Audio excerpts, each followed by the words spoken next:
అదే RTV app వార్తల్ని క్షణాల్లో చదివే అవకాశం ఉంటుంది. ఒక న్యూస్ పేపర్, ఒక టెలివిజన్ ఛానల్ మీ చేతుల్లో ఎప్పుడూ ఉంటాయి. గాజాను గజగజ వణికించేస్తోంది ఇజ్రాయెల్. గాజాపై వైమానిక దాడులతో విరుచుకుపడుతోంది ఇజ్రాయెల్. తాజాగా సెంట్రల్ గాజాలోని ఓ మస్జిద్పై వైమానిక దాడికి దిగింది. ఒక మసీదుకు సంబంధించి విజువల్స్ మీరు చూస్తున్నారు. అక్కడ ఈ దాడిలో 50 మందికి పైగా మృతి చెందారు. మరికొంతమందికి తీవ్ర గాయాలయ్యాయి. చెల్లా చెదురుగా పడున్నాయి శరీర భాగాలు. హృదయ విదారకంగా ఉంది ఘటనా స్థలం. దాంతోపాటు లెబనాన్లోని శరణార్థి శిబిరంపై కూడా ఇజ్రాయెల్ వైమానిక దాడికి దిగింది. ఒకసారి అక్కడ విజువల్స్ చూద్దాం.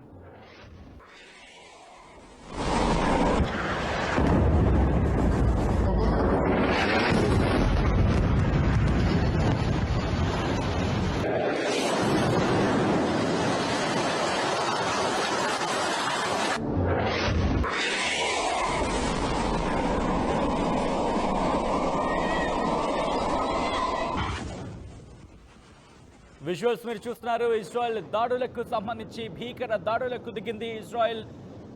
లెబనాన్లోని శరణార్థి శిబిరంపై కూడా ఇజ్రాయెల్ వైమానిక దాడులకు దిగింది. దాడులు హమాస్ అధికారి, అతడి కుటుంబ సభ్యులు హతమయ్యారు.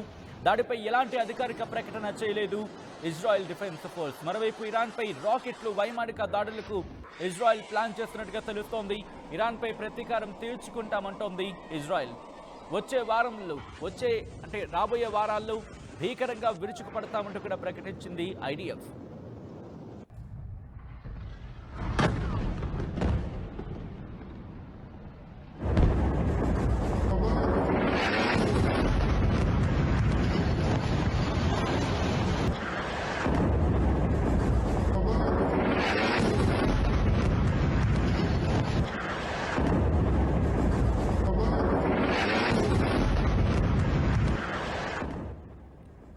ఇరాన్ కూడా ఇజ్రాయెల్పై దాడులకు వ్యూహాలు సిద్ధం చేసుకుంటోంది. ఇటీవల హెజ్బుల్లా చీఫ్ నస్రుల్లాను హతమార్చింది. ఆ తర్వాత దాదాపుగా 200 క్షిపణులతో దాడికి దిగిన పరిస్థితి కూడా మనం చూసాం. మళ్లీ దాడులకు దిగేందుకు ఇరాన్ వ్యూహం సిద్ధం చేసుకుంటోంది. యుద్ధం మరింత తీవ్రం దాల్చే అవకాశం ఉంది. యుద్ధం వల్ల గాజాలో ఇప్పటి వరకు 42,000 మంది మృతి చెందారు. ఈ సంఖ్య 50,000 వరకు కూడా ఉండుండొచ్చు అనే అంచనా కూడా ఉందంటే అర్థం చేసుకోవచ్చు. ప్రస్తుతం ఎటువంటి పరిస్థితులు ఉన్నాయి హమాస్ అలాగే ఇజ్రాయెల్ మధ్య? పచ్చగడ్డి వేస్తే భగ్గుమనేలా ఉంది ప్రస్తుతం పశ్చిమాసియాలో పరిస్థితి. ఇరాన్ను దెబ్బతీసేందుకు ఇజ్రాయెల్ ఏం చేయబోతోంది అనేది ప్రస్తుతం తీవ్రమైన చర్చకు దారితీస్తుంది. గాజాను గజగజ వణికించేస్తోంది ఇజ్రాయెల్. గాజాపై వైమానిక దాడులకు దిగుతోంది ఇజ్రాయెల్. కొద్ది రోజుల క్రితమే, దాదాపు 2 నెలల తర్వాత హమాస్ మళ్ళీ ఇజ్రాయెల్ మీదకి దాడి దిగింది. దీంతో ఇజ్రాయెల్ కూడా హమాస్ మీద విరుచుకుపడేందుకు సిద్ధమవుతోంది.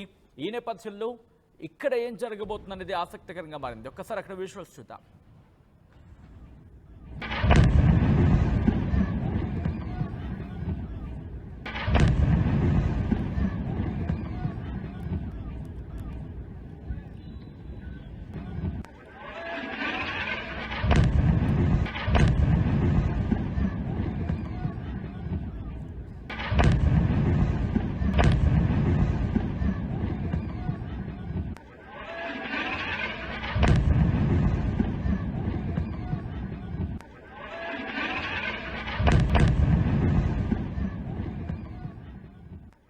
లేటెస్ట్ న్యూస్ అందుతోంది. బ్రేకింగ్ న్యూస్ కింద చెప్పుకోవచ్చు. ఇజ్రాయెల్ లెబనాన్ మీద కూడా దాడులకు దిగింది. ఇజ్రాయెల్ బీరుట్లో కూడా రేపు మొదటి యానివర్సరీ. ఈ నేపథ్యంలో బీరుట్ మీద అంటే లెబనాన్ మీద కూడా దాడులకు దిగింది ఇజ్రాయెల్. దానికి సంబంధించి బ్రేకింగ్ న్యూస్ చూస్తున్నారు. బీరుట్లో దాడులకు దిగడం మరొక్కసారి అక్కడ వేడిని రాజేస్తుంది. హెజ్బుల్లాని లక్ష్యంగా చేసుకొని దాడులకు దిగింది. ఈ దాడులలో లెబనాన్ ప్రధానమంత్రి కూడా మాట్లాడడం జరిగింది. ఇజ్రాయెల్ మీద ఒత్తిడి తేవాలి, కాల్పుల ఉల్లంఘనకు సంబంధించి ఒత్తిడి తేవాలంటూ కూడా చెప్పుకొచ్చింది. మరి ముఖ్యంగా రాజధాని బీరుట్కి సంబంధించి అక్కడ దాడులకు దిగడంతో ఇటు లెబనాన్ ప్రైమ్ మినిస్టర్ నజీబ్ మికాటి కూడా రియాక్ట్ అయ్యారు. ఇటు అంతర్జాతీయ సమాజం ఇజ్రాయెల్ మీద ఒత్తిడి తేవాలి, కాల్పుల విరమణకు సంబంధించి కూడా అంటూ కూడా ఆయన చెప్పుకొచ్చిన సందర్భంలో ప్రస్తుతం ప్రపంచ వ్యాప్తంగా కూడా ఇజ్రాయెల్ ఏం చేయబోతుందనే ఉత్కంఠ నెలకొంది. ఇన్ఫాక్ట్ ఇరాన్కు సంబంధించి ఇరాన్ దాడి చేసిన తర్వాత ఇజ్రాయెల్ ప్రతిఘటన ఏ స్థాయిలో ఉంటుంది అనేది తీవ్రమైన చర్చకు దారితీస్తుంది. హమాస్ దాడి చేస్తేనే వదలని ఇజ్రాయెల్ ఇప్పుడు ఇరాన్ 200 క్షిపణులతో దాడులు చేయడం, ఆ తర్వాత హెజ్బుల్లా సంబంధించి దాడులు తీవ్రతరం చేయడం, హమాస్ కూడా మళ్ళీ దాడికి దిగడం, ఇవన్నీ కూడా ఇజ్రాయెల్కి కునుకు పడినివ్వటం లేదు. దీంతో ఇప్పుడు ఇజ్రాయెల్ ఏం చేయబోతుంది అనేది ఉత్కంఠగా మారింది. ఒకసారి విజువల్స్ చూద్దాం ఆ 4 బాక్సెస్లో.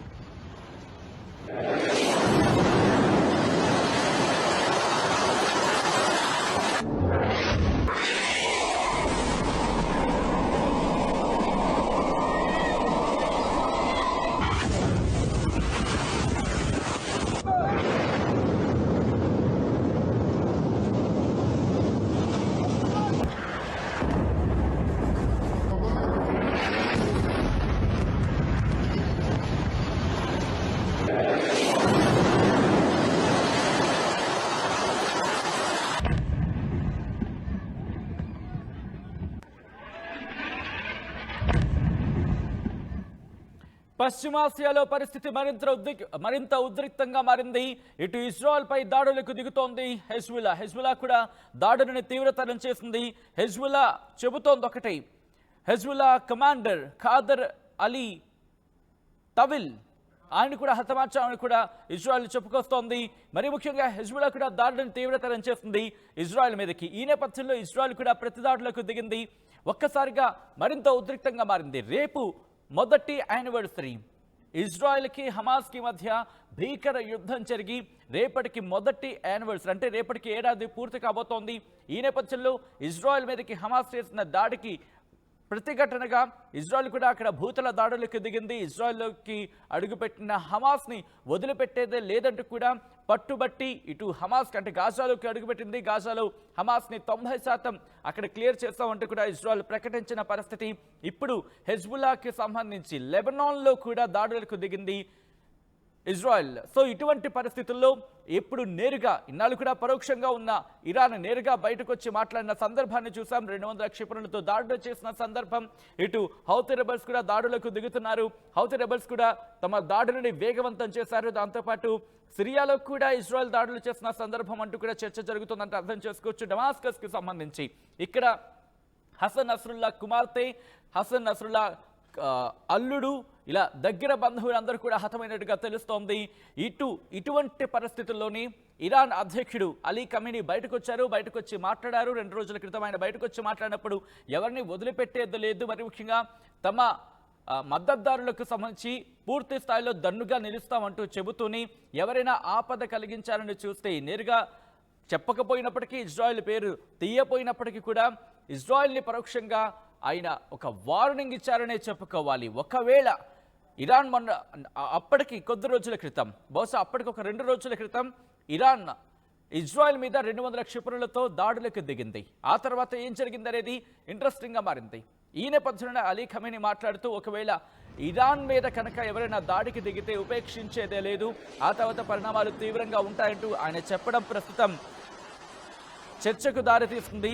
ఇప్పుడు ఐడిఎఫ్ అంటే ఇజ్రాయెల్ డిఫెన్స్ ఫోర్స్ ఏం చేయబోతోంది, మరి ముఖ్యంగా రేపటికి ఏడాది కాబోతున్న నేపథ్యంలో హమాస్ మళ్ళీ తిరిగి ఇటు ప్రతిదాడులకు దిగే అవకాశం ఉంది అంటూ కూడా చర్చలు జోరందుకుంటున్న వేళ హమాస్తో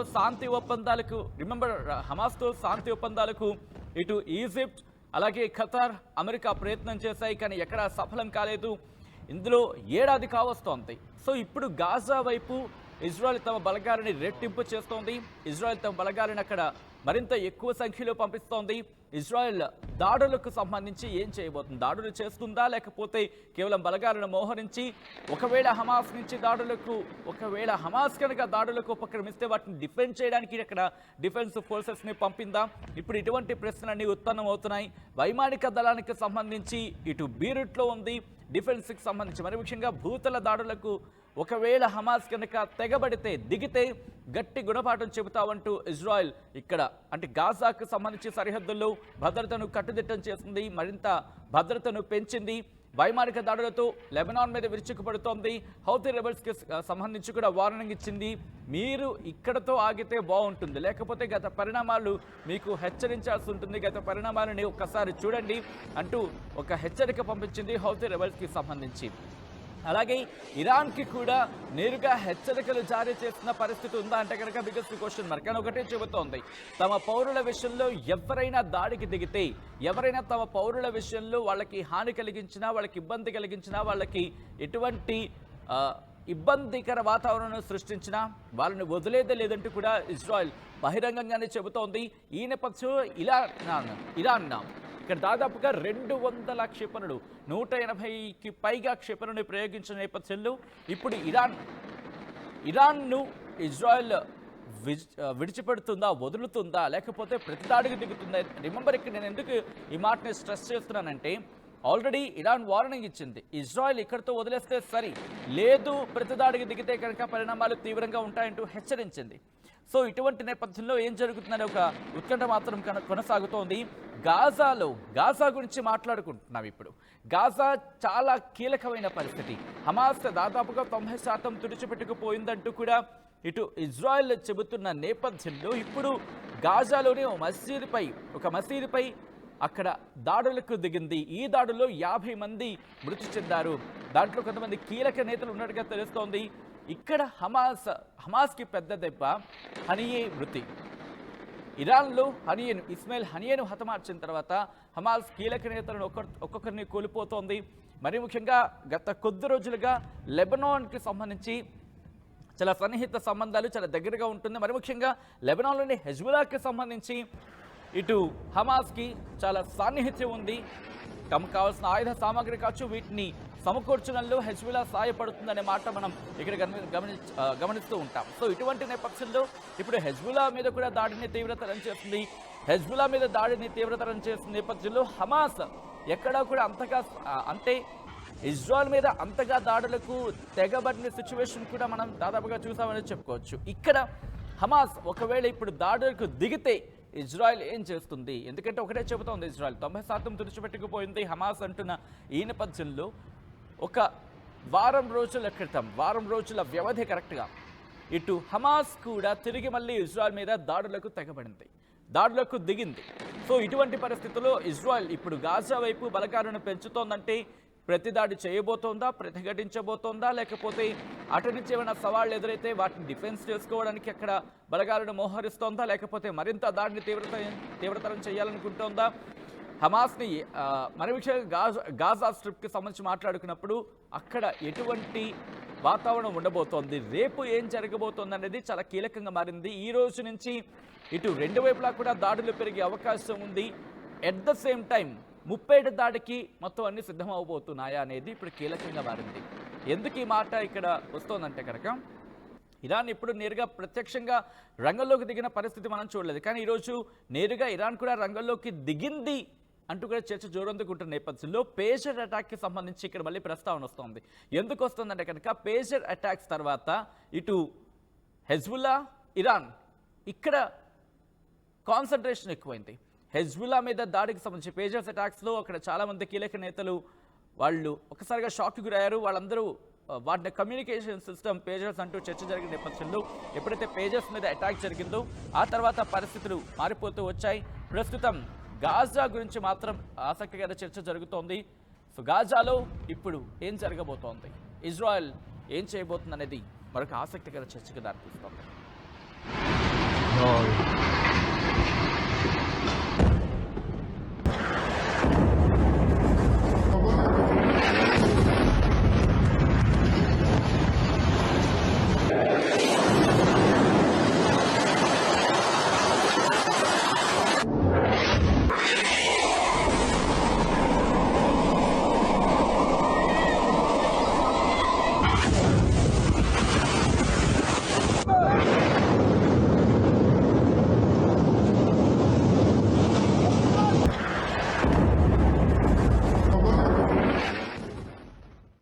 రే ఇన్నరా, మాంగళ్య షాపింగ్ మాల్ లా ఏం కొన్నా స్పాట్ గిఫ్ట్ ఇస్తుర్రంట, రండిగా. మాంగళ్య షాపింగ్ మాల్ లో దసరా స్పాట్ గిఫ్ట్ పక్కా. ప్రతి 1000 రూపాయల కొనుగోలుపై ఖచ్చితమైన స్పాట్ గిఫ్ట్. ఈ ఆఫర్ అక్టోబర్ 1 నుంచి 11 వరకు మాత్రమే. మాంగళ్య షాపింగ్ మాల్, తెలంగాణ. రే ఇన్నరా, మాంగళ్య షాపింగ్ మాల్ లా ఏం కొన్నా స్పాట్ గిఫ్ట్ ఇస్తుర్రంట, రండిగా. మరిన్ని వీడియోస్ కోసం ఛానల్ ని సబ్స్క్రైబ్ చేయండి. లేటెస్ట్ అప్డేట్స్ కోసం వాట్సాప్ ఛానల్ ని ఫాలో చేయండి. అండ్ లింక్ డిస్క్రిప్షన్ లో ఉంది.